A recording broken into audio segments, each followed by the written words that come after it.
Everybody call it.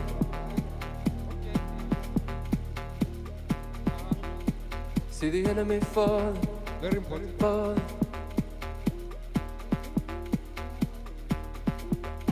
In the afterlife, will I keep this tale I tell myself? Or just forget it all, all. Hey, hey.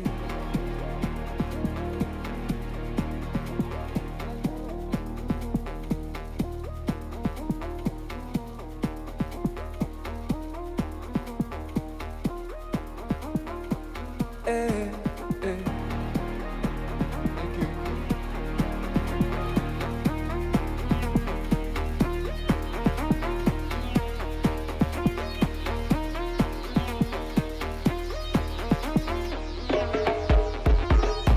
And when you try to stop,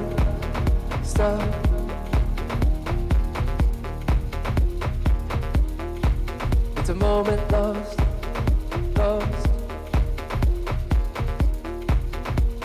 Down this road you've taken, is there truth beyond the words you say?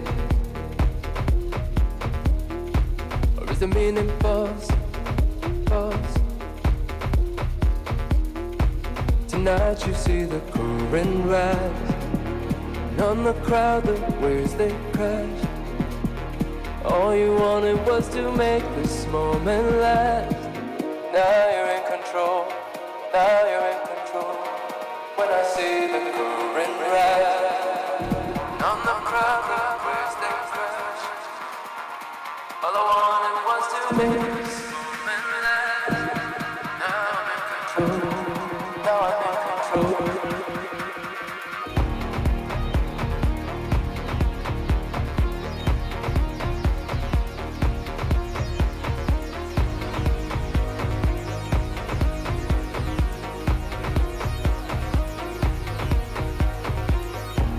Everybody call it.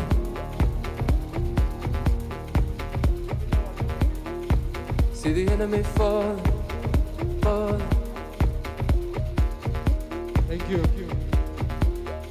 In the afterlife, will I keep this tale I tell myself? Thank you.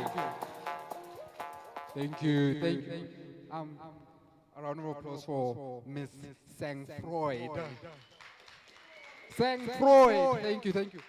It's French for It's French for keeping your composure in difficult circumstances. Oh. And that was nice. Proper DJing. Hello everyone. Hi. Hello. Hi. Good morning. Are we good? Yes, I am Mr. Sam, and I'll be holding proceedings for the day, for the workshop. I'd like to start off by thanking Revolution Media Academy for hosting such a workshop. The principal, Mr. Dave, and my team as well. I've got a team, guys. That's why I look this good. I got a team, right? My team as well, the ushers, DJs, and everyone for organizing this. We thank you. And a round of applause for everyone for coming through. Thank you.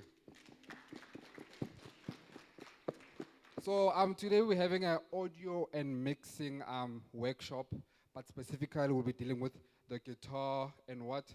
The drum sets, right? Are we here? Are we good? Thank you. Thank you, sir. So our first guest is Mr. Marius Kutte, right? He's gonna be presenting on the guitar, right? Mr. Marius, can you see him? He's like right over there.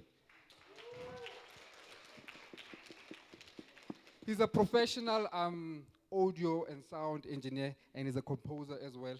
Started off his music journey at the age of 6, guys. Right? So, passion, everything is there. You understand? Can we give him a round of applause? Awesome. And then we've got Mr. Sam Ibe, right? Not the Sam, no. We've got Mr. Sam Ibe. I'm not sure if he's around at the moment, but he'll be here shortly. He's our what? He's our drum specialist. Mr. Sam started off with playing drums with sticks and buckets, you understand that? And then he moved on to South Africa, whereby he was featured in South African Jazz Festival, Standard Bank Jazz Festival. He's got loads and loads of experience. He has worked with a lot of gospel artists in SA, well-known gospel artists, jazz artists, your Miriam Makeba, just a lot. You understand that? He'll be here showing us a few tricks and just a few nyana stuff about what? Drums, right? Right. And then we've got another Sam, which is Mr. Sam, right?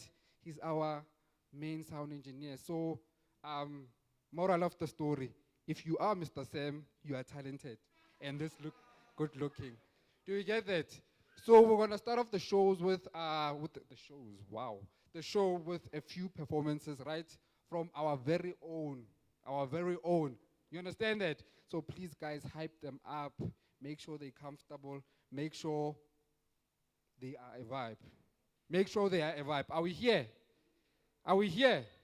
Awesome. So our first performer, he claims he is the coolest kid in SA, the coolest kid in Bram, the coolest kid in what? RMA. He is Vice.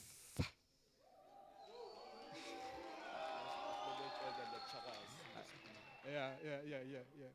He is Vice the. He said I must go the ruler. Right, sir? Right, sir? Before he comes on, shout out to the lecturers, shout out to Mr. Chris, shout out to myself, Mr. Sam, shout out to the other Mr. Sam, and shout out to the film lecturers and everyone that has made this day come to be. How do we understand each other? Right? Thank you, everyone, for being a part of this. So Mr. Vice is gonna kill it and smash it, right, sir? Right, sir. You're not cold. Are you okay? I'm cool, sir. Are you sure? Yeah, I'm here for the show. Sure. Yeah, 100%. All right, cool. Oh, but I don't claim to be the coolest kid. I am the coolest kid. I'm just kidding, Mr. Sam. Yo, DJ, pump it, boy. Woo! I see these niggas looking. Yo! Woo! Hey, yo, shout out. Yo, credits. Yo! This track, it's all about credits. All about hustling, trying to get your medals. That's what I'm saying in the song. Yo! Pieces of a puzzle in my life, stuck in my thoughts, in my mood. Reality spoke to my truth. Hustle to win all the credit, hustle to win all my credit. Hella rough on the pedal, I need all of my medals. Speed feet on the rebels, hustle to win all my credits. Hella rough on the pedals, I need all of my medals. Speed feet on the rebel. I really came in the game just to shoot me a pay. Pay for the praise, open the heavenly gates. I'm just out for the price, flowers be floating on space. I ain't out for the rose. Make me a toast in the morning, cheddar layer on the bread. On the streets, I be fighting the demons. Delusion, I'm making my facts so clearly. Smoking my dreams, studio jeans. Moving around in my world, jumping on board on the rocks. Hey, pieces of a puzzle in my life. Stuck in my thoughts, in my mood. Reality spoke to my truth. Hustle to win all the credit.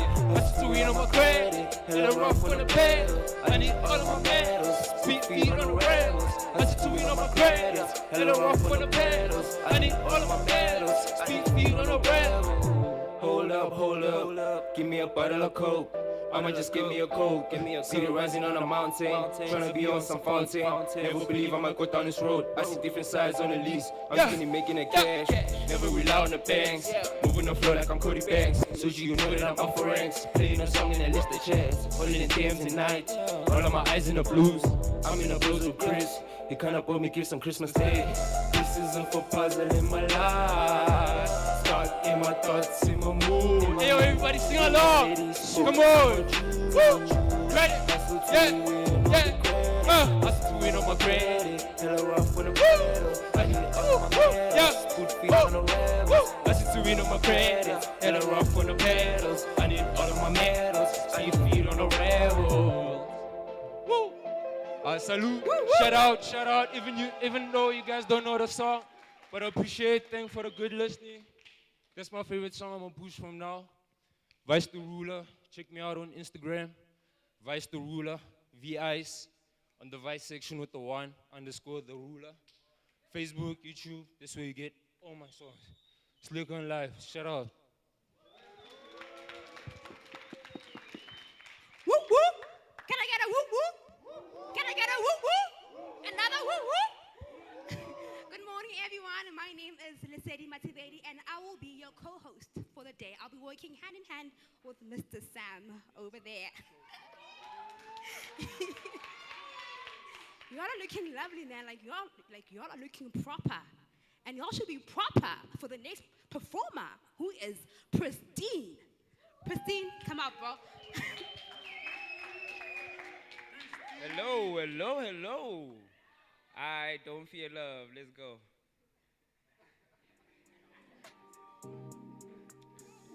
Yeah. I know, girl, how you have been. I know. Yeah, I know. Yeah. I know, girl, how you have been. Our hearts beat in unison. You my world, my everything. Can't break down our unity. I know, girl, how you have been. Our hearts beat in unison. You my world, my everything. Can't break down our unity. Round the globe, I take you, girl. Shopping clothes, I take you, girl. Your heart is amazing, girl. Give to me, I take it, girl. Been around, you seen the same till you bumped into Pristine. When I say I got you, ooh, I know you know what I mean. Swear with you, I lose myself. My young chocolate, watch your melt. Baby, if you lose yourself, I'll find you with no one help. Now we're here, no going back. Went all in, no holding back. All we real, go show me then. If we split, we won't be friends. I know, girl, how you have been. Our hearts beat in unison. You my world, my everything. Can't break down our unity. I know, girl, how you have been. Our hearts beat in unison. You my world, my everything. Can't break down our unity.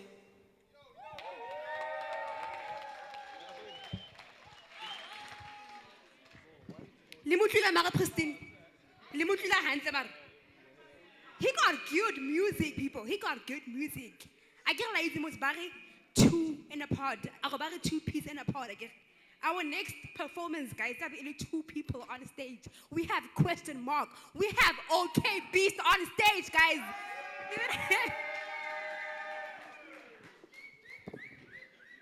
Yo, what's up, everybody? Y'all feel good? Hello. Y'all having a good time? Hope y'all having a good time, man. Hey, one time, this is question mark. This is Beast. OK Beast. Yeah, that's his full name.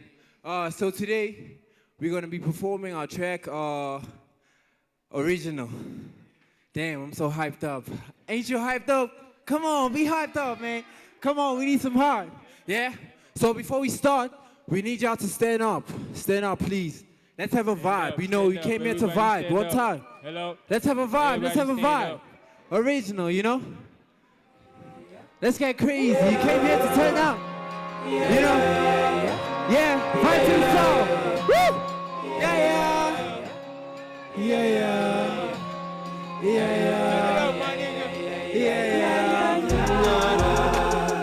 Don't you give up.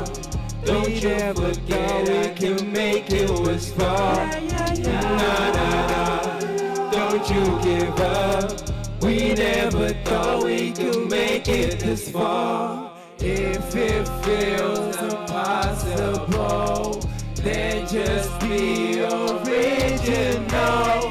Take your time, kneel down and pray. Thank the Lord for another day. If it feels impossible, then just be original. Take your time, kneel down and pray. Thank the Lord for another day. Who got the juice? Hey. Who got the juice?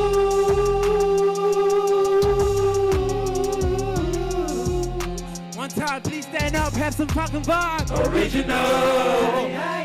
Give me something original, original. Give me something original. Original. Give me something original, original. Give me something original. Original, original, original, original, original, original, original,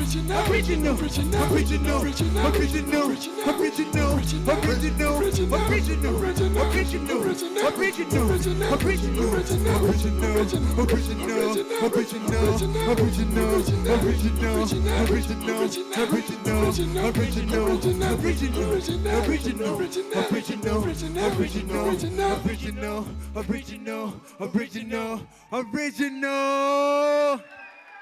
One time, one time. Thank you very much, guys. Thanks for your presence. This is our track Original. We're releasing Bad Boy on Friday. So we're shooting a music video tomorrow. So please show your support and love. Thank you very much for pulling up. Thank you so much, guys. Thank you. That was original, Marveli. That was original.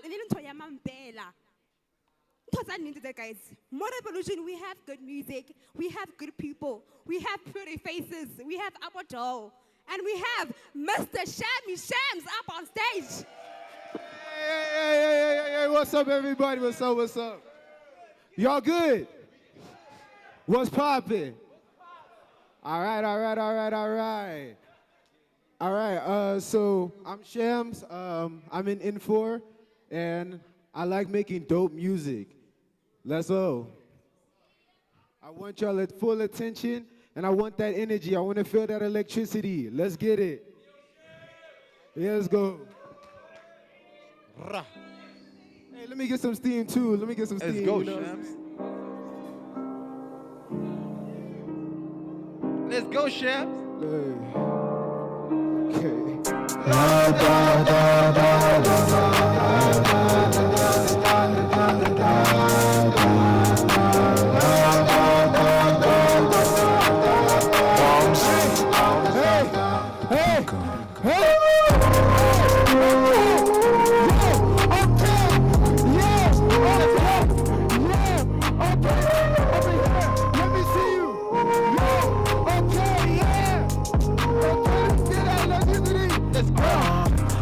From the pockets be buying. Watch what I do when they say it's demonic. Only one close with the Louis V on it. Off in the city that's out to the sun. Your girl said she let me hit when I want it. She let you wanna do, I went and done it. It started from nothing and turned into something. I took these bullets so I gotta gun it. Back in the trap with the bros, we was going through it. We was locking the whole thing. Dreaming how we about to stack up the dough. Had to hustle ball till I snack to the stove. Eating noodles and cheese, nigga, no macaroni. Second you rubber and pressing you phony.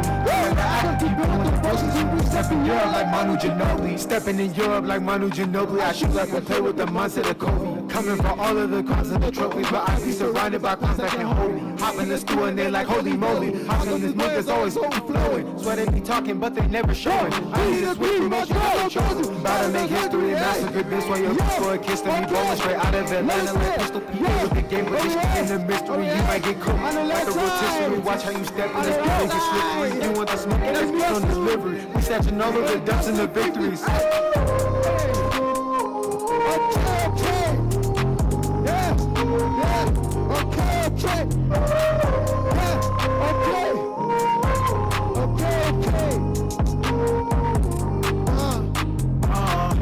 got a phone from the plagues be buying it. Watch what I do when they say it's demonic. Only one goes with the Louis V on it. Off in the city that's out to the sun.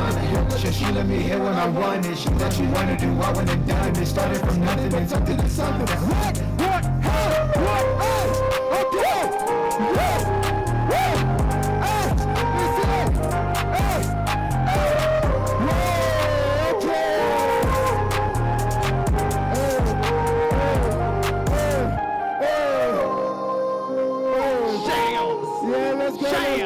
Let's go. I like to see it. Thank everybody for coming out today. We gotta do what we gotta do.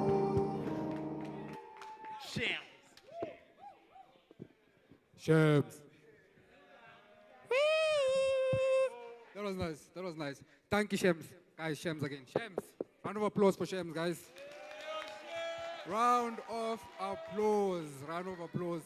Now, our next performer, he's like a bit taller than me, but he's a cool star. He's a rock star from the mid-sides, right? He is K-Mo. K-Mo. Yes, sir. Yes, sir. Yes, sir. Yo, shout out Revolutionary Media for having me today. We were about to turn up. Yo, before I get started, man, I want everybody to do this right here. I want everybody to turn up the knob right here. We finna get lit. I want to see all your hands right here. All your hands from this side. DJ, let's get it started. Yes, sir. Sometimes. Are we all feeling good today? Give it up for Are we all good today? Give it up for Let's K-Mo. go. 1, 2, 1, 2, 3, go. Sometimes I think about you. K-Mo. Sometimes I talk about you, yeah. K-Mo. Sometimes I wonder if these feelings are feelings that I share with you, hey. Sometimes I think about you. Let me see you go, yeah, go. Sometimes I talk about you. Let me see you go, let's go. Sometimes I wonder if these feelings are feelings that I share with you, hey. Baby girl, you caught me in the bus.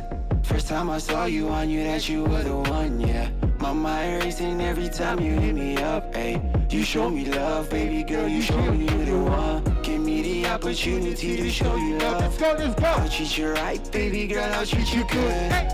You don't have to worry about being alone, yeah. While I'm around, yeah, you'll never Let me see your hands, let me see your hands. Hey, you're always on Let me see your hands. Let me see your hands in the back out. Let me see your hands, let's go.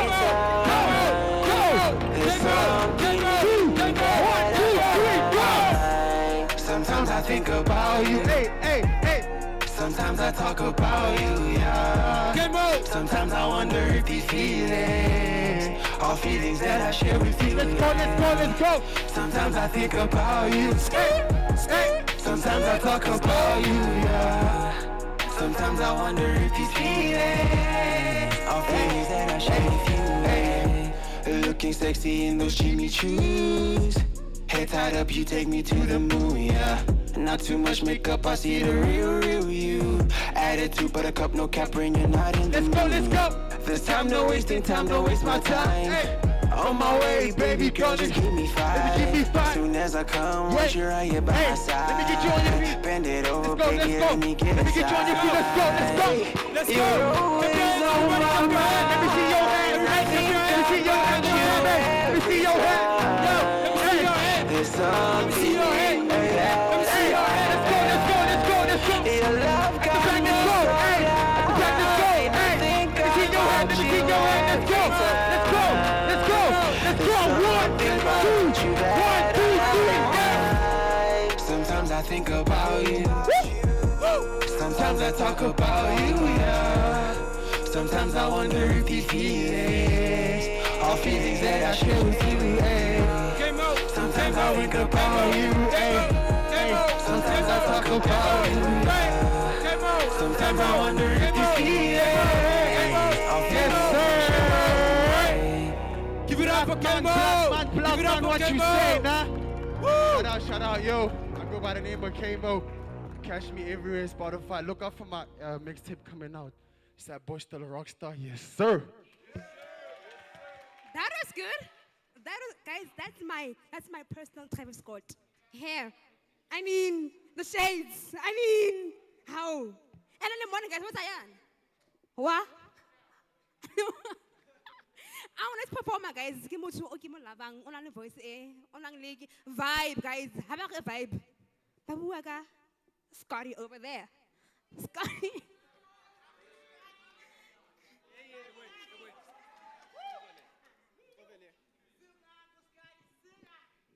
Sanibonani. Njengoba niyabona yimi umalume uScotty gama usiyabonga umchuni macengwane ndabezitha. Yeah man. I'm representing the South Side 2091 man. DJ hit that shit. Bafet, mangithi Uncle Scotty suga. Nithi suga. So, let's try this one time. I had to censor this. So, Uncle Scotty suga. Yeah, boy, Uncle Scotty suga.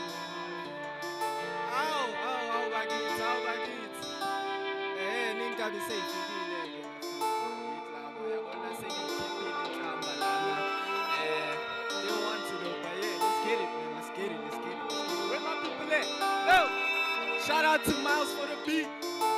MTK, that's the nigga right there, producer. Hey, let's get it, let's get it, let's get it, let's get it. Yo, Mom, what's happening? Hey. I'm original, yeah, ayy, moving along, yeah, ayy, getting the moments, yeah, ayy, getting the dough, yeah, ayy, hand me the bread, yeah, ayy, still for the feelings, yeah, ayy, hand me the blessings, yeah, ayy, just for the bread.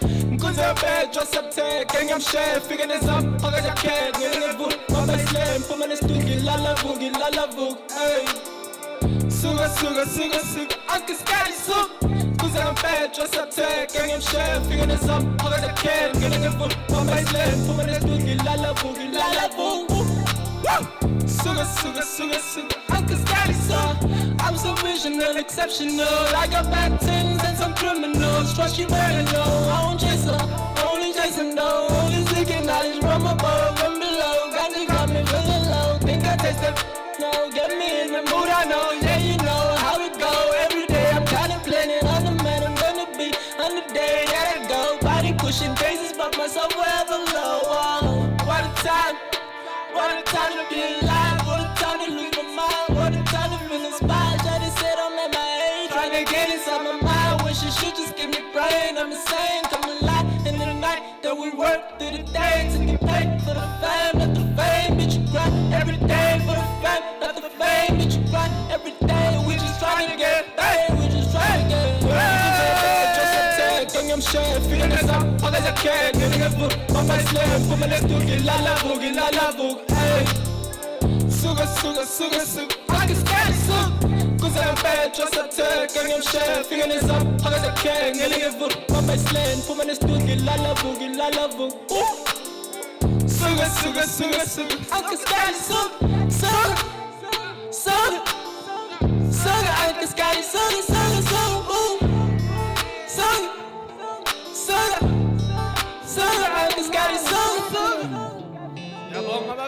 Ngiyabonga bafethu. Yeah, it's Scotty SA on Instagram, the case for King. Yeah. Who's next? Steli Piano, Uputot. Hey! I'm next, guys. I'm next. So, before the next people, I just want to say like a shout out to Mr. T. Can you have some silence? Silence, please. Thank you so much. Before we continue, can I please just say a shout out to Mr. T, Mr. Kabelo, Mr. Muhau, and Miss Celine, all the way from the Pretoria campus. Guys, just give them a... Thank you so much, Scotty. Scotty, thank you so much. That was lovely. And the next people on stage will be another duo. Can I please have silence, guys? Like, this is my moment to shine. How?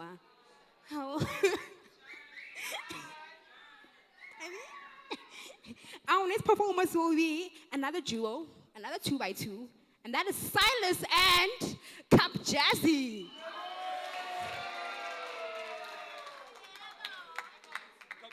Shady. Yeah. You know. Hey, yo, I just want to say you all niggas look fly. Girls are looking like stars. They're always shining.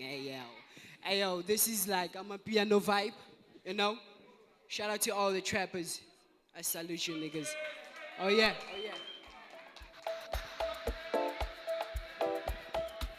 Shapere. What's that word? Ayyeba. What's that word? Oh, yeah, this is your boy, Cap Chess. You can call me Cap Chisa. You call me Shel Shisa, you're bafwet. You can't care, bafwet. What's that? Sure. Thank you, boy. Yeah. Cap Chisa, man. Go on your Shisa, man.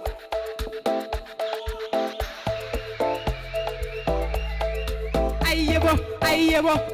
Shout out to Silas. Yeah. He's the man behind the beat. Shout out. Oh yeah. One time. What's up? Ngiyazama bafowethu kuyenga. Yeah. Sure.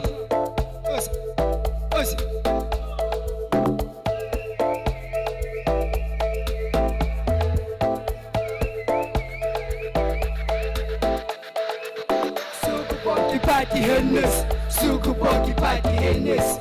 Finally I'm getting blessings. Finally I'm getting blessings.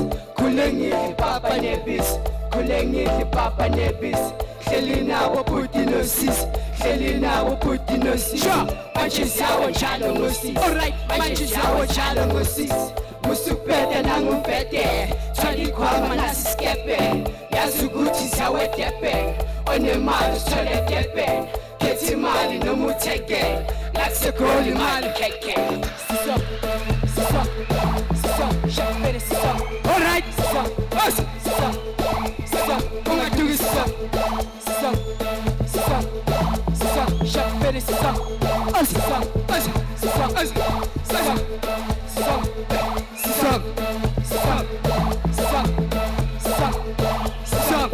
siso, siso, shapere siso. Ayaba, thank you, boy. She's our number 6. Sonke stangene, sonke spambene, sonke spambene, sonke spelele. Sisong, shapere sisong, sisong, nami sisong. Sonke stangene, sonke spambene, sonke spambene, sonke spelele. Thank you, boy. Sisong, shapere sisong,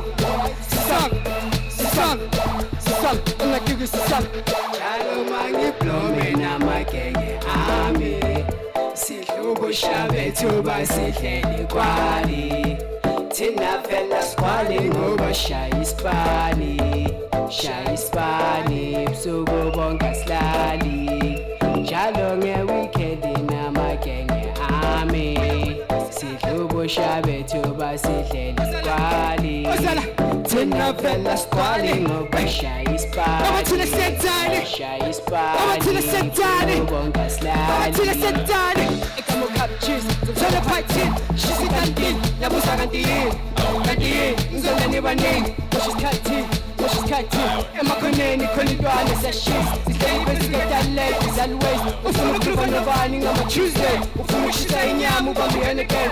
Noma uqhuqa amadolo ucela ngithandazele. Keep the faith, the money's coming on your way. Uzale excuse kusabalele. Buka wena bantu bazolala. Ungasolala. Suku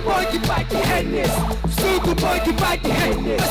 Finally I'm getting blessings. Kulengi Papa Nebis. Helena will put in no sis. Manches yawa njalo no sis. Musipete nangupete. Tali kwama nasiskepe. Yazuguti sawe tepe. Onemali tole tepe. Get mali no more take it. Let's go mali keke. Capchisa one time. Silas. Easy. Circus.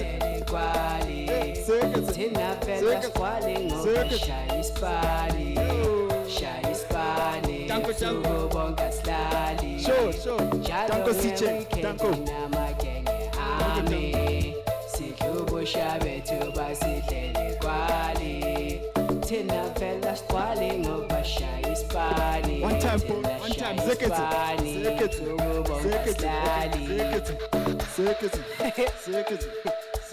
Thank you, sir. GDP one time. Thank you, people. Thank you.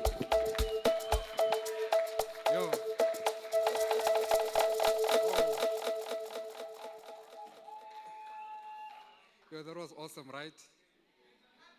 The cup jazz, right? Cup jazz and silence. That was awesome, right? Shout out to the performances, guys. Talent all the way. Please give yourselves a round of applause, right? So right now, our first guest is gonna present for us. He's our guitar specialist, guys. He's our guitar specialist, professional guy, professional mixer. So let's give Mr. Marius Schkutte a round of applause. Thank you. All right. Yeah.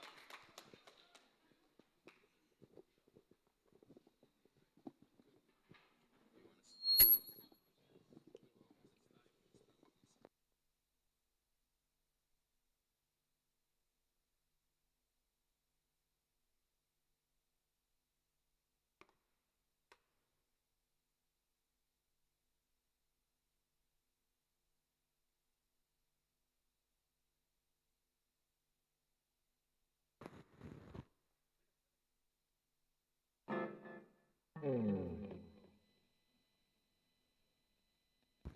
right. Can everyone hear me? Awesome. Okay. So, hello everyone. How are you guys? I know some of you recognize me from the classes and so on. For those of you who don't know me, my name is Marius Schkutte. All right. So I was asked to do this entire sort of workshop on the guitar. So I decided I'm going to divide it into all the sections that I love about the guitar. And one of the stuff I like a lot about the guitar is the history of it, because it's got such a rich history and it goes back literally thousands of years. So a little bit about myself. I started playing the guitar, I started doing music, as you guys heard, at the ripe young age of 6. I started singing. My grandmother was a school teacher and she played the piano. So she got me into all these contests called the Eisteddfod and so on, and I sang as a kid. And as I grew up, I never sort of lost that passion. I kept going with it. And at the age of 13, I received my first guitar. And this was preceded by my grandmother passing away, unfortunately. So I decided, okay, I'm going to take this, and I don't have her around to help me, but I'm going to sort of live out that passion as far as I could take it. And today, here I am. I've been playing guitar for 14 years. 14 years. And I've been doing music for 22 years. So let's start with the guitar. So the first thing I want to bring to your attention, if we start with the slides, is how to tune a guitar. So this is mostly the first thing that people do when they pick up a guitar. Before they start playing, they tune. That is the most fundamental rule. Let me just get a guitar plectrum. There we go. Okay. You guys can hear that well. So tuning the guitar is essential. You have to do it before every performance, before every practice. You can't really play with an out-of-tune guitar. It sounds terrible. So I'm going to start this off in the same manner that every guitarist would start, by tuning. I just want to make sure everything is perfectly in tune. So what's cool about the guitar is you can have various different tunings. You don't have only one tuning, like for instance a piano or a bass or so on. Or actually bass can also change. But as you guys see, I'm tuning by plucking the string and then adjusting the tuning knobs up here, right? And that creates a specific tension that the string will vibrate at. So on my floor here, I have something called a guitar tuner, which aids me. It sort of helps me see which note I'm playing and to make sure that I'm exactly in tune before every performance. And if you guys can see that if I step on it, it automatically silences the sound of the guitar, which makes it much easier to tune. You sort of only have the reference on the floor to work with, and you don't have overbearing sound coming from everywhere. So let's see if we can put some slides on. Is that possible? Yeah, just on the screen. One of them. Doesn't matter. Okay. Oh, there we go. Awesome. Okay, so let's see. How do you hold a guitar? So you should be sitting or standing tall, back straight, and away from the back of the chair if you're sitting. No slouching ever. That is very bad for your back, especially if you're going to spend hours practicing, right? You can really hurt yourself. Guitar should always be upright, not sideways. I know a lot of people sit and play like that. It's not very good for your posture. And then finally, the bottom of the guitar will rest on your right leg if you're sitting, or hang against your body, like it's currently doing. So it's fairly simple if you've seen someone play the guitar before. The right hand, in my case, would strum or pluck. And the left hand would play the frets. So these are called frets. You guys can see all the little lines in between. So my left hand would press down, and that creates a specific tension. Let's move on. As you can see on the slides, if we can get them up again, if I press down, I have the choice to either strum or pluck.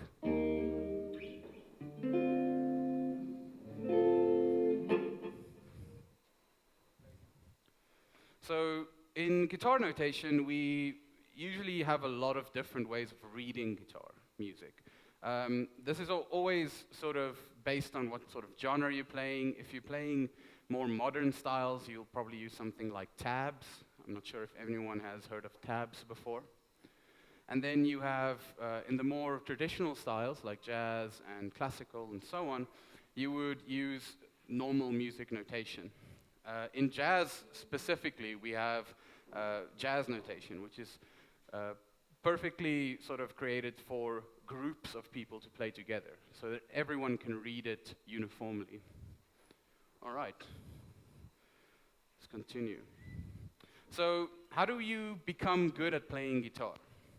A lot of people think there's some sort of standard in some respect that you have to become good at, but in essence, you basically need to find out what works for you. If you want to become good at jazz, then focus on that specifically. Focus on what styles you yourself enjoy. There's no use in playing all kinds of stuff that you really don't enjoy playing, because it's not going to incentivize passion and practice and so on. Another thing you can do that would quickly diminish your interest in the guitar would be to compare your guitar playing with everyone else's playing. It's not very good for you. I personally think that if you compete against yourself only, you'll always get better. You always try something new.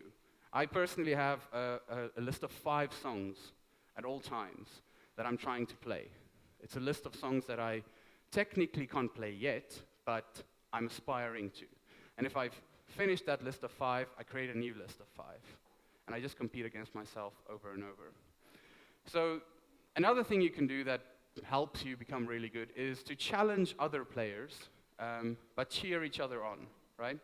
One of the things I saw while studying music at academic level was that there was a lot of toxicity between players that were either extremely competitive and sort of condescending towards other players. And if I look back on it now, I can see that they didn't change much. They always thought they were already at the apex of their skill level. And the ones that were sort of more reserved and competed against themselves and supported their fellow guitar players, they became much better players in the long run. So learn from others as well. This is a very interesting thing I saw about guitar, and I think it's more profound than it seems to be. But to learn from other musicians, not just guitar players. If you're learning from pianists, how they do certain movements on the piano, and even from drummers to get sort of rhythmic stuff going. For instance, if I were to play guitar, you'd think it would be melodic, right? It would be melodies. But you can always add sort of rhythmic stuff to it.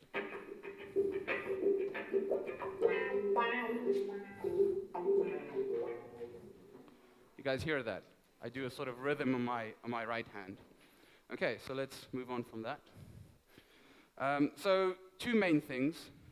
in essence, if you look at how to become a good player, you have to become good at music theory. I know a lot of people sort of shy away from learning music theory, but I think it's extremely fundamental to know exactly what you're playing.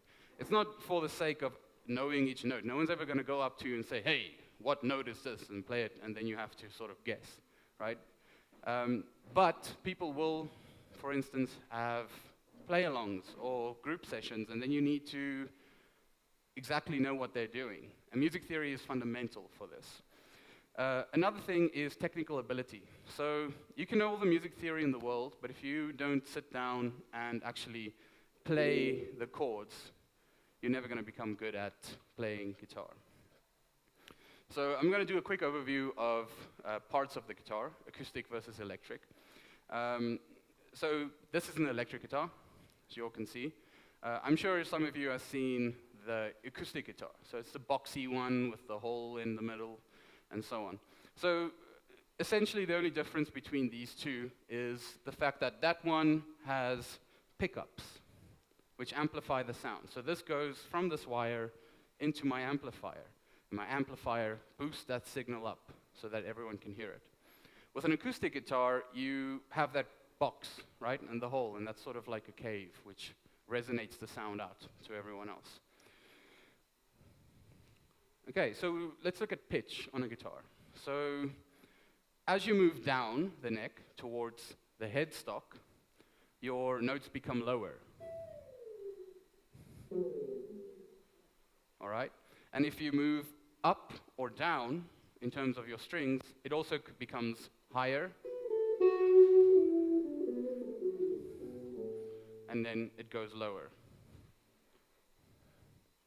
So how do you pluck the strings? There's various different ways of doing this. A lot of people just simply use a guitar plectrum, right? You simply run it over the strings. You can pluck them as well. And you can use your fingers to strum. And you can also just tap. You can do slides. You can do all kinds of stuff.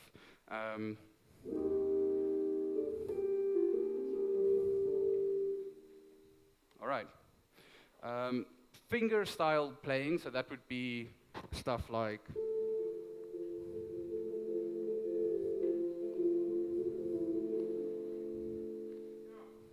that's a lot more classical, right? And you can see I'm using finger plucking to do that. Whereas more modern styles use guitar plectrums, and sometimes they do a thing called hybrid picking, which is using a guitar plectrum with fingers attached to it. I'm not sure if you guys are into modern guitar music, but there's quite a few groups, which we'll discuss later, like Animals as Leaders and Polyphia, and they use all kinds of tapping,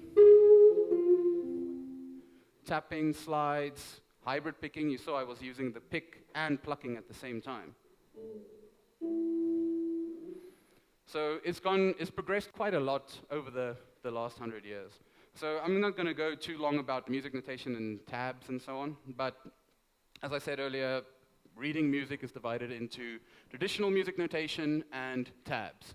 So you can see the bottom one there is tab. So that's basically just the number on the fret that you're playing. So if it's 0, then it's just open.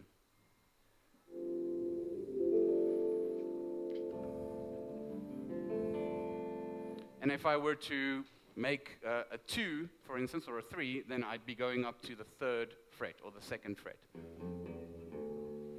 All right. So to read tabs, as I've explained, you can either have the notes show on a tab, and you can follow the numbers along. So it's saying there, for instance, on my first string, or the E string, 0, 3, 5, 3, 0. So that would be, right? And you can count them. 0, open, 3, 5, 3, 0. As simple as that. It's quite easy to learn and quite easy to adapt. This would be a modern style of reading guitar music. And on the other side, we have a different kind of reading, and it's basically on the right-hand side. You have 3, 5, 5, and it's all together, right? So that basically just means I play everything at the same time, which results in a chord. I promise the theory is not going to be long. I'm just doing basic theory for you guys and just showing an overview of what it is. There's a lot of exciting parts about the guitar that I left for the latter half of this presentation. So most sheet music has letters above it. So that's the same with keyboards. It's the same with any kind of melodic instrument. You have, for instance, on this one, you've got C, C, G, C. So I know as a guitar player, I've learned which chords do what. I can easily follow along to this. I can count, and I can see where to play C, where to play G, and where to play C again. If you look at the top there, you see that there are chord diagrams. So these are also used all across the board in terms of string instruments, so that would include the bass and so on.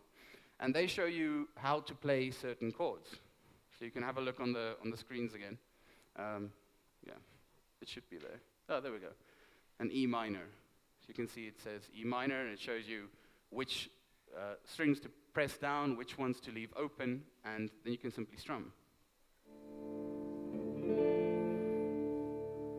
And there I have my E minor. Simple as that. If you look on the hand, you can see that there are numbers allocated to them, right? And if we look back on the E minor chord, we see that there's a 2 and a 3. And then you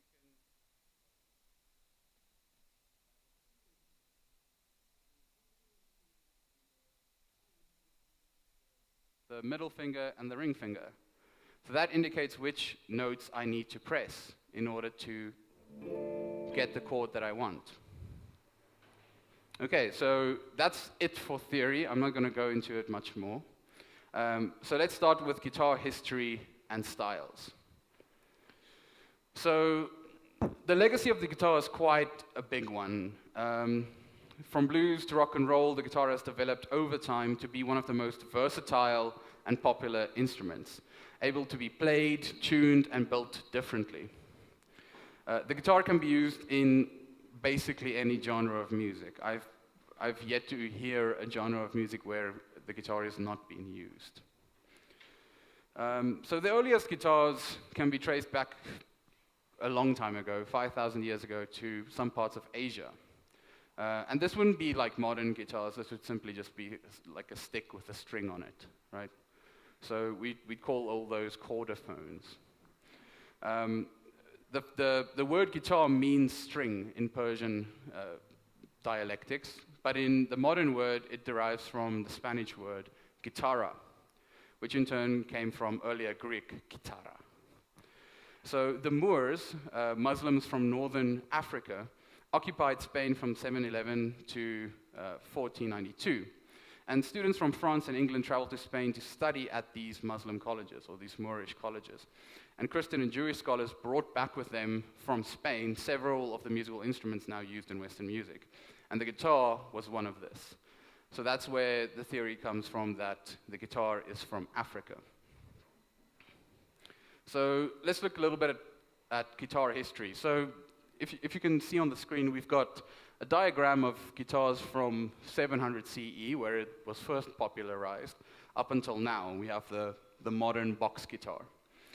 So classical style guitars have been around since the late 1500s, especially in Italy. There were a lot of people playing just for fun, for money on the street. It was considered to be sort of an outcast instrument, because at that time, they were classical composers, and they would more or less just compose for music inside a church, for choirs and so on, and violins and so on. So the first Spanish guitars were set up with 4 sets of double strings, right? So that equals to 8.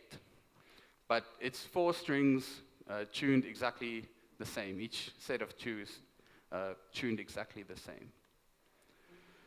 So let's move on. Guitar history from the 1500s to the 1800s. So in this, I can say that the guitars more or less evolved to where it is now.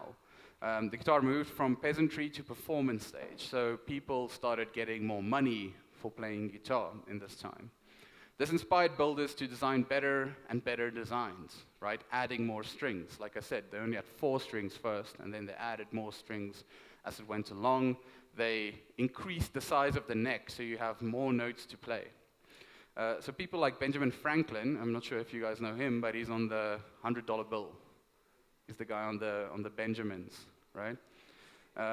So he played the guitar, and then Andrew Jackson as well. I know he's also on an American dollar somewhere, but I'm not sure which one. I think it's a $20 bill. So by the 1850s, the modern style guitar was created by C.F. Martin. You can still buy these guitars, this specific brand called a Martin guitar. So here's where it gets really interesting. Guitar history from the 1900s to the 1930s is where I would say the big boom of guitar music happened. And this happened especially in Europe and the US. So by 1931, the first electric guitar was introduced called the frying pan. So you can see it there on the screen. It sort of looks like a very long frying pan, right? The electric guitar did not become popular until Gibson released the ES-150. So the ES-150 was a very popular acoustic guitar with sort of pickups inside, right? So then they can plug it into an amplifier and play to lots of people. So let's move on. So from the 1930s to the 1950s, because of problems with feedback specifically, so feedback, I think most of my sound students know exactly what feedback is and have experienced it quite effectively during class. But it's when you have problems with your sound looping back into the amplifier over and over, and then it becomes overwhelming and you get that massive that sound.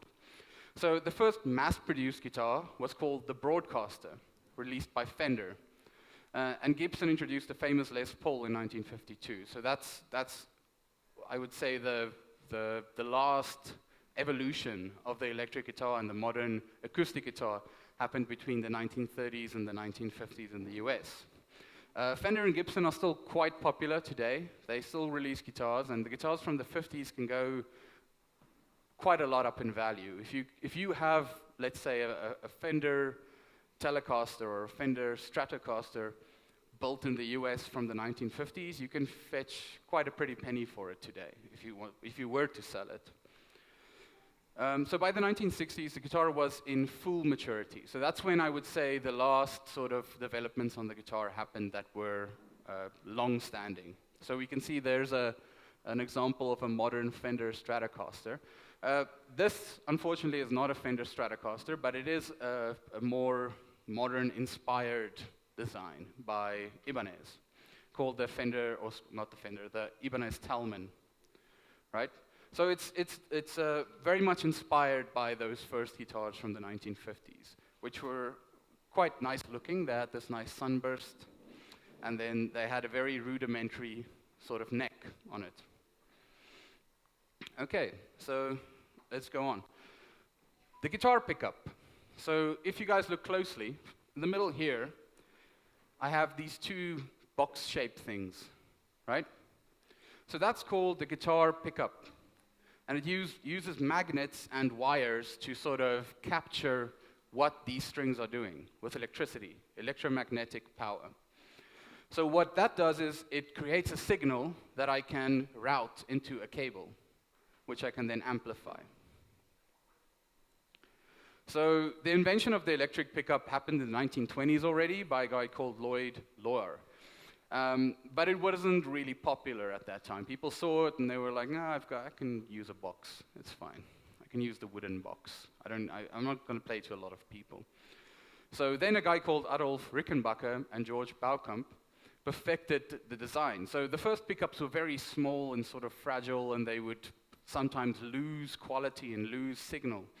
But then Rickenbacker developed something called the soap bar. So if you look at this one at the top here, that's called a P90 soap bar pickup. Sort of looks like a bar of soap, right? And this was sort of the first design. I think the design is practically the same as it was when it was first invented, because it just does it so well, right? If you can see, I've got a little switch on my guitar here. Now this switch allows me to either use this pickup or that pickup, or if I put it in the middle, I can use both at the same time. So you can hear the difference between these two pickups when I play. So I'm going to play on the first pickup, switch to the other one, and then you guys will hear exactly what I'm talking about. So let's use the soap bar first.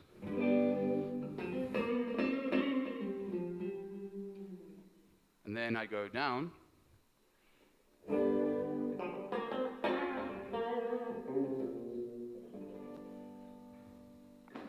You guys hear the difference in that, right? It's sort of, the first one is much more full and bassy, and it's much more for playing melodies and so on, right?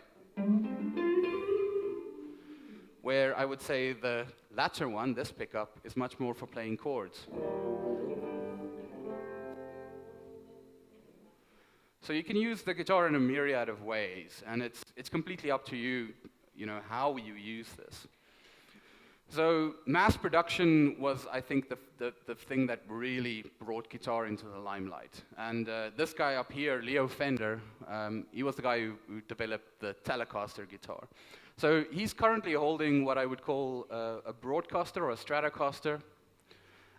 It was quite cheap to produce. It's a piece of wood with some electronics inside and pieces of nickel or iron.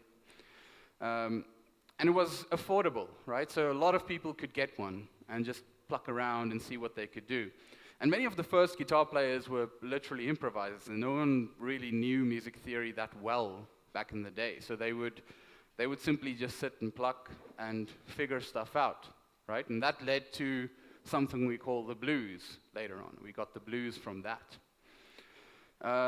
Solid body guitars are designed for amplification. So you can see this one doesn't really have any holes in it. It's basically just a solid piece of wood.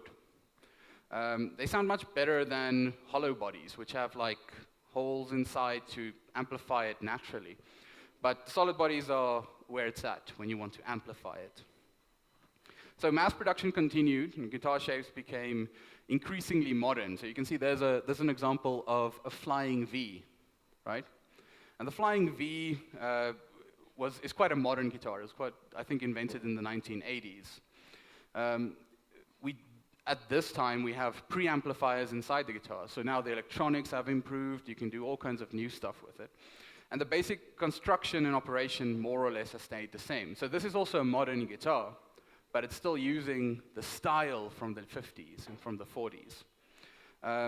You also get much more affordable. So if it was affordable back in the 60s and the 50s, it's even more affordable now. If you have companies like Gibson releasing a very more affordable range called Epiphone, and Fender doing the same thing with the Squier range, which they look the same, they just have a different name, right? And they use a little bit different parts, cheaper parts.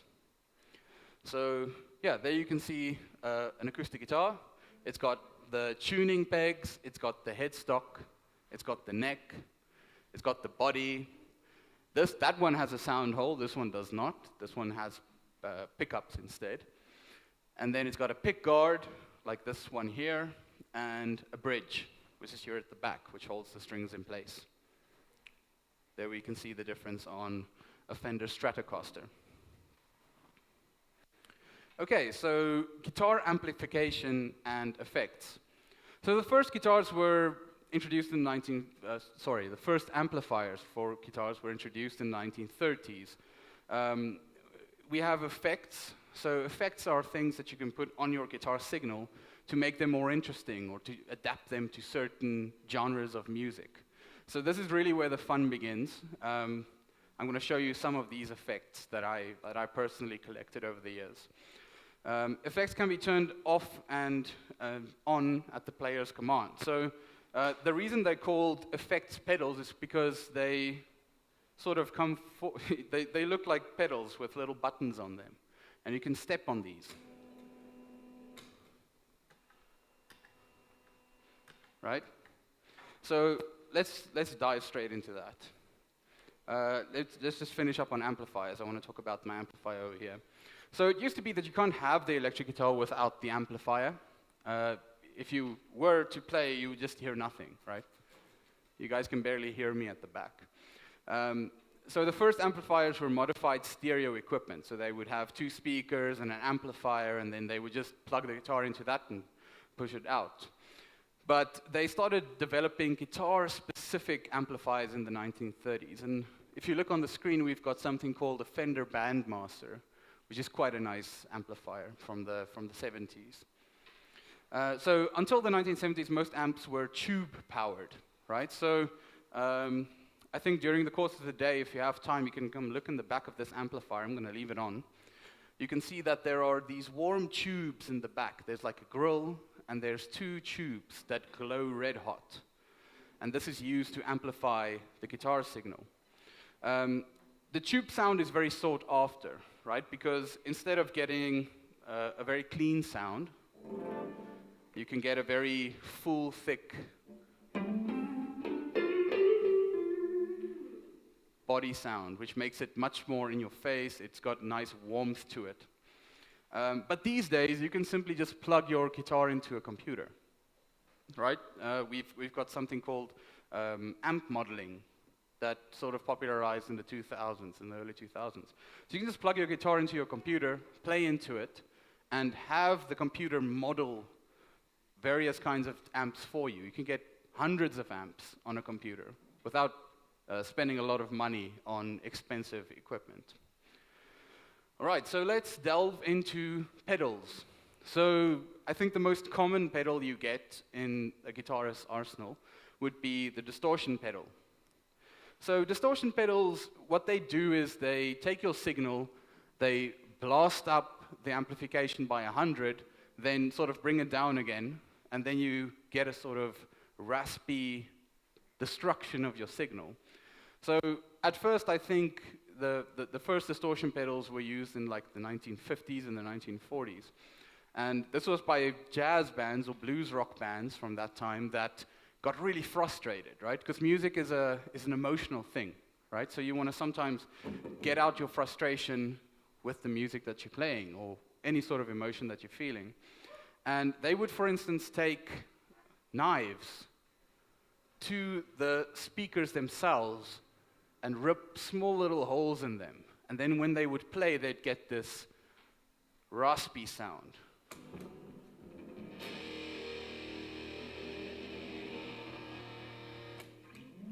Right? So that's quite an interesting sound. And you've heard it before if you listen to rock in your life, which I hope you have at some point.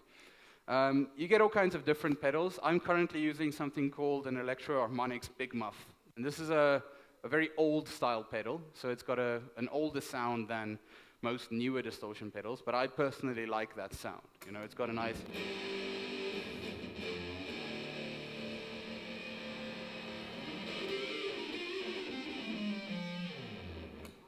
You guys hear it? It's nice and full and experimental, and it sort of gives you that anger or frustration, all those emotions that you want to feel.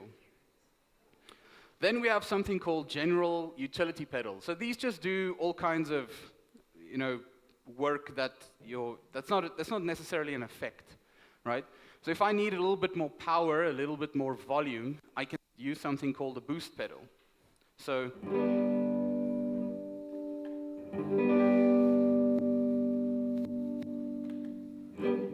right? I can also have something called an overdrive, and this falls more into the realm of distortion pedals, but it also adds a little bit more grit to my signal.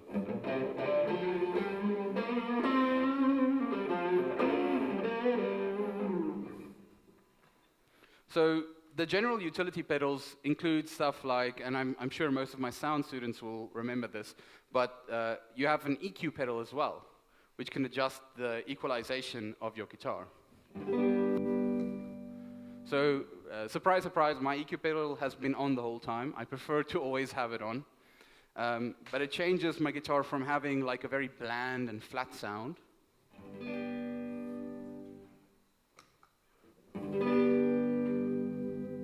to a nice, full, warm sound. You guys can hear the warmth and the shift in that signal. Then you have something called pitch modulators. So pitch modulators do all kinds of stuff. I just want to switch to mine that I have. I've got several here that I want to show you. Okay, so what they do is they take your guitar, whatever you're playing, and they would, for instance, change the pitch at will. So you can either have something that just has a pedal. So in my case, I've got something called a polyoctaver. So this would, for instance, take my signal, whatever I'm playing, and then multiply my signal, so I have 3 at a time, then shift one up an octave and one below an octave. and then play them all at the same time. So if I'm just playing a normal G, and I use my polyoctaver, you guys hear that? So it adds pitches above and below my signal. Some come with really interesting effects. This pedal that I have here, my polyoctaver, can make my guitar sound like an organ, like a...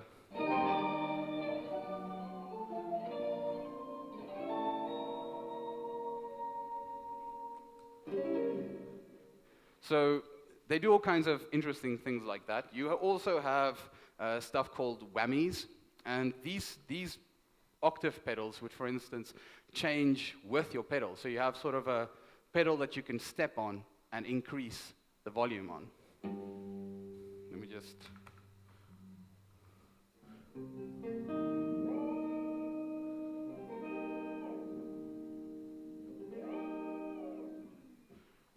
So there's quite a myriad of pitch modulators. You can also have stuff that just permanently changes your pitch of your guitar to suit whatever you need.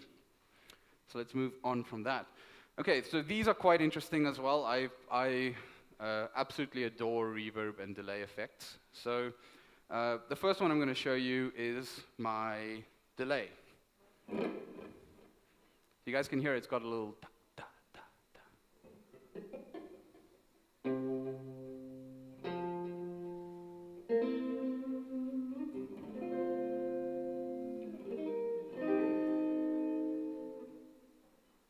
And it's got like a little wobble at the end. Another one is, so we saw a delay just now. Another one we have is called a reverb. And the reverb sort of creates a roomy effect. And then you can use this with all kinds of musical genres. I like using it especially when I'm doing lo-fi hip-hop, when I'm doing jazz, all kinds of stuff like that.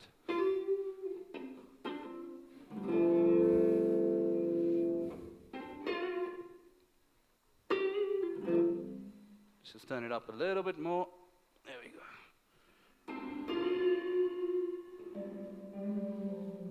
It's very ambient, it's very roomy, it's very, big. It sounds huge in that sense.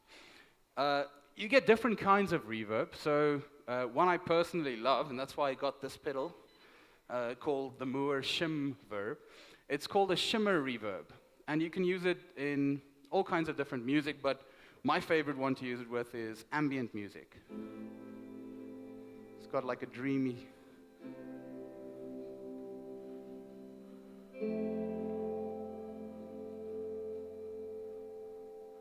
So it almost turns your guitar into a pad, right?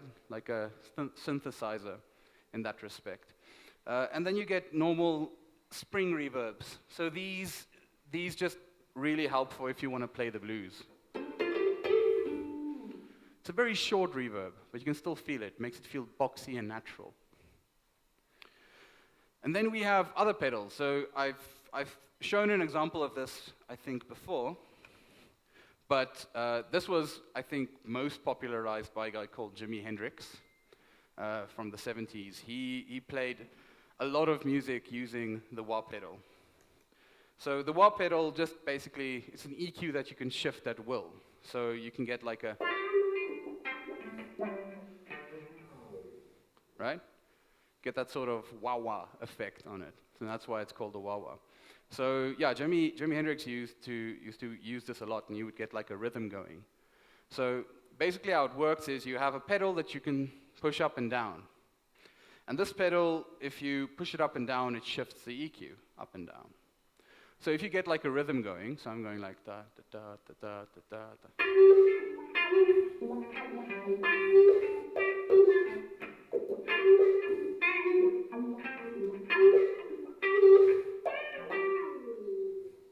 You get like a nice effect. And this is used in quite a lot of music from the 70s, from the 60s, and so on. Okay, so let's look at guitar genres. So guitar has been around for a long time, like I said. But the first true, I would say, explosion of music came from the US. So it was first used by African American slaves to express their misfortune as well as their frustration, love and loss, right? The name is associated with the pain and agony that they dealt with in the south of America. And it started as a vocal performance only, so people would simply sing. And they'd sing in solidarity with their brothers suffering. And it was started by a guy called Field Hollers, right? And that's where I think the phrase holler at you comes from. So it was first associated with small towns, farms, and plantations, but later it sort of moved into the inner cities where people announced and expressed themselves. So after the Civil War, blues became sort of a vocal and guitar combination. So people would sing and play the blues at the same time.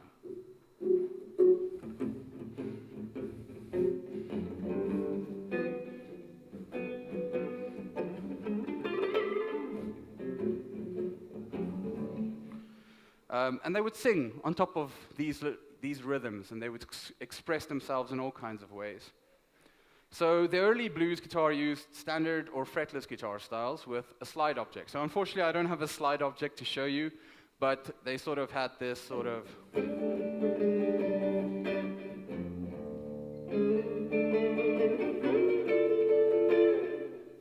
that sort of effect, right? So I'm just going to use my finger to do the slides in this case. So blues musicians did not use electric guitars until the 1930s, right? So I explained that the pickup was invented in the 1920s already, but it didn't pick up until blues guitarists took it and really made it their own sort of genre. So there was a guy called T-Bone Walker, and he was, in my opinion, the first blues guitarist to use the electric guitar. Blues guitarists before that mostly used acoustic guitars. And in the case of the guy below here, I think it's sort of a crime to not talk more about him. But his name is Robert Johnson. And I would consider him to be the father of blues, of rock and roll, at least in the modern sense, how we think of it. The 1940s, so that was when Robert Johnson was prominent, in the 30s to 40s. He brought an explosion of talent. And they also had this theory or this Faustian myth that Robert Johnson sold his soul to the devil to become the greatest blues guitarist that ever lived. Now obviously that's just mythical. A lot of truer sources says he basically just went to go sit and practice for hours and hours on end. So this is also around the time people like B.B. King emerged. If you guys know B.B. King, if you don't know him, do yourself a favor and go listen to B.B. King. So from the 40s to the 70s, this sort of blues revival and really virtuosic guitar playing inspired country. So country sort of boomed after that. And it's more or less consisted with its style up until now even. You can easily get a song that's sort of bluegrassy that you hear from the 40s, and then you can get modern acts. Actually listen to a guy that makes modern bluegrass, and he does it in the style of the 1940s and 1950s country players. So this brought a very high standard to guitar playing. So people would start getting very much into doing, small little licks like all those little interesting tidbits, very quick and rapid. Let's go on. So let's go to the 1950s. We can look at rock and roll. So this is where I think guitar distortion became really prominent. So they would use stuff like a tube screamer and get more the...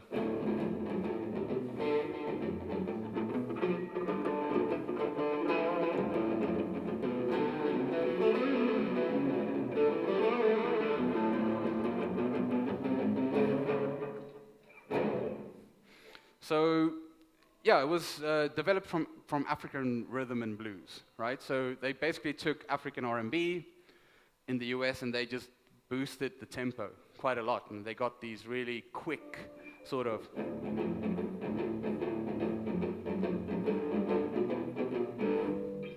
So, yeah, the first recording was called Rocker 88, the first rock and roll recording by Jackie Brenston. We also saw people like Elvis Presley, Buddy Holly, Jerry Lee Lewis, and many other rock and roll players. One person that I forgot to mention, but I think that's also a crime not to mention him as the most influential, would be Little Richard. who also did one of the first proper rock and roll recordings. So if we move to the 60s, it evolved in all kinds of direction. We had experimental rock and roll starting to come out. We had people using more classical styles and combining that with modern styles. And by the end of the 60s, we had a boom in psychedelic substances, and this influenced music in a very profound way. People started taking LSD and writing music on it, especially with the guitar. And this influenced a lot of groups like the Beatles, like Bob Dylan, Eric Clapton, and Jimi Hendrix, the guy I mentioned before, who did the wah-wah effects, all these. So that was what happened more or less in the 60s for guitar music. If we go to the 70s, we can see that there's a revival of 50s rock and roll. So they took stuff from Elvis and stuff from Little Richard, and they sort of revived it in a more modern sense. So they would add distortion guitars and so on. And in this case, we got bands like Queen, we got bands like Led Zeppelin, we got bands like The Who and Guns N' Roses and so on. So they had very, I would say, much quicker music, and in some cases very slow. So the extremes of rock really came out in this sense. We also had punk rock, which developed in the 70s from bands like the Sex Pistols. Now, if we move on to the 1980s, we can find that music went into a much more, I would say, sophisticated level. It wasn't as grimy and as dirty as it used to be in the 1970s. And they had stuff like New Wave. So New Wave was very much sophisticated and sort of, I would say, more contemporary. So adults would really get into it instead of teenagers. Adults would listen to bands like, or artists like Michael Jackson and Prince and Whitney Houston and Madonna. And that's where music really went into very interesting directions. I know that Michael Jackson and Prince were very much into, Prince himself was an exceptional guitar player. And Michael Jackson had people like Eddie Van Halen come onto his records to play solos for certain songs. In the 1990s, hip-hop dominated the music scene in the US. And a new style of music known as alternative hit the scene in the early 90s. Right, so we had groups like Nirvana and Pearl Jam and Queens of the Stone Age, and they would all play much different music than what came in the 80s. It would be much more grungy, it would be much more rough. They sort of went back to their roots that they had in the 60s and then the 70s. So by the late 1990s, a group of young bands dominated the guitar scene. So what I meant to say there was that groups of young bands were very much prominent. The idea that you had to be, much more educated in music theory and playing guitar sort of fell out of favor. So young kids sort of taking up instruments, and they was sort of just jamming together. And this created a lot more, I would say, in my opinion, creative music, creative groups that didn't really care what the older people thought. They sort of just did what they wanted to do. So punk and indie rock in the 2000s. So this is more or less where I started getting into music when I was younger. Guitar music has soared into many other different genres. So we had, at this point, punk rock, we had indie rock, we had the advent of modern metal. So this would stem from older bands like Metallica, which were from the 80s. And they would take those influences and sort of make them their own. As I said, the teenagers started taking over the scene.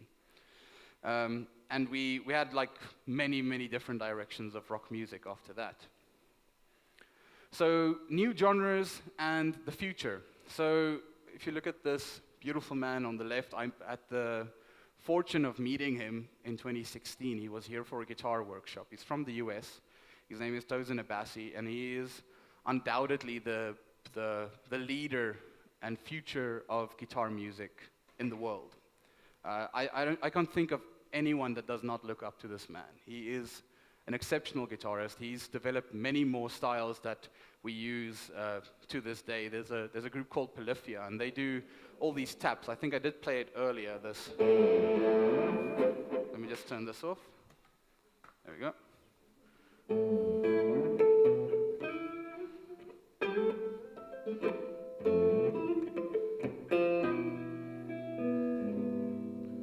So you guys can see it's much more technical. It's not like I'm only playing. I'm using my other fingers to pluck while I'm plucking with the plectrum. I'm using taps. I'm using harmonics. And that's all thanks to this guy who simply just took the guitar and he was like, I'm going to do anything I want. And he turned, I would say, 2020s into the most exciting period for guitars to date. So social media is also having a massive impact. People are much more playing, instead of 6-minute, 8-minute songs, they're playing quick little 1-minute tidbits. I like doing a lot of stuff like this as well. I've got these little compositions that I record, and they're very short, right? They're not long 9-minute songs that have been developed. They're just short little...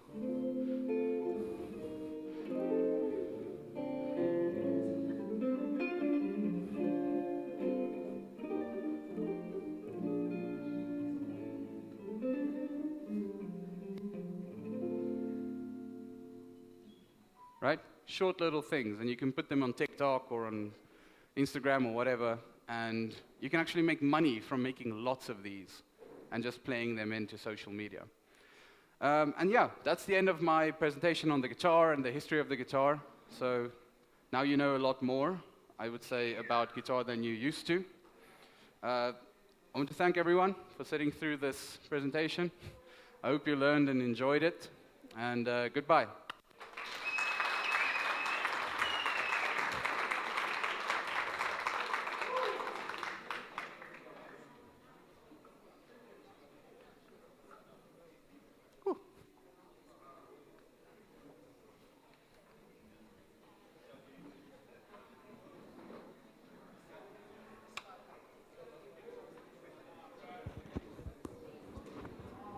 Okay, yo. A round of applause again from Mr. Marius. Awesome history, awesome instrument, and major hectic talent. I hope we take whatever he said to heart. I hope we made notes. I mean, it's the guitar, we're in a guitar era. Hopefully, thank you. Hopefully, we all learned something here. Now, we'll just adjourn Nyana just for like 30 minutes. We'll come back around 12:15, and then after that, we've got super performances from 2 other performers, and then a DJ at the end, and then we've got the awesome Mr. Sam Ibe that's gonna present on drums. So please, guys, take a break, because what's coming after here, fire. And again, we're gonna have a small Nyana performance from Mr. Marius, Mr. Dave, and Mr. Sam Ibe, just to show you guys what they can do and their speciality, basically. You understand that? So yeah, DJ OB and DJ Raul will take us into the break and, you know, give us a vibey mood. So please, guys, come back, and yeah, we'll adjourn after this. Thank you.